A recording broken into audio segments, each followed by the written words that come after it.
B team, দিদির, মমতা দিদির B team, Humayun Kabir, ও এটা প্ল্যানিং করে এইরকম করা হয়েছে। ঠিক আছে, ওর প্ল্যানিং এর ও একটা পার্ট আছে, এটাও মানুষ জানে, এটা মানুষ বুঝে ফেলেছে। এবার দেখবে পার্টটা কিছুদিন পরে, যেখানে ইলেকশন সামনে আসবে, পার্টটা সামনে চলে আসবে মানুষের।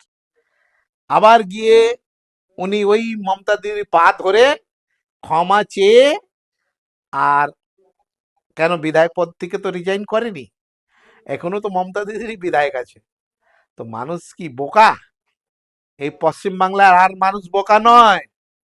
15 বছর মানুষকে বোকা বানিয়ে আপনি রাজত্ব করেছেন, দুর্নীতি করেছেন, মহিলাদের সুরক্ষা নেই, কোনো কলকারখানা নেই, কিছু নেই, চাকরি নেই, কিছুই নেই।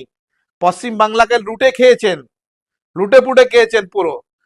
45 বছর, 35 বছর বামফ্রন্ট লুটে পুটে খেয়েছে, সব কলকারখানা বন্ধ করে দিয়েছে। 15 বছর আপনারা লুটে পুটে খেয়েছেন। এবার মানুষ বুঝেছে কি যদি পশ্চিম বাংলাকে বাঁচাতে হয় তাহলে বিজেপিকে নিয়ে আসতে হবে।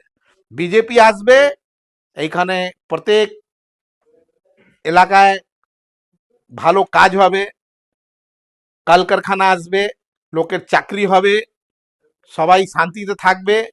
কেন সেন্ট্রালেও বিজেপি গভর্নমেন্ট, স্টেটেও বিজেপি গভর্নমেন্ট, ডাবল ইঞ্জিন সরকার হবে, উন্নয়ন কেউ আটকাতে পারবে না।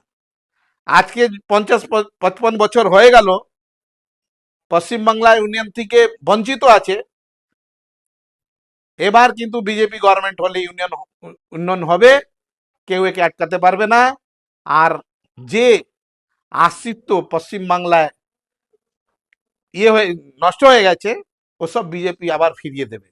এটা মোদিজির কথা, কি বাংলাকে ওই বাংলা আমরা বানাতে চাই যে বাংলা সোনার বাংলা ছিল, যে বাংলা সব বাঙালিরা স্বপ্ন দেখেছিল।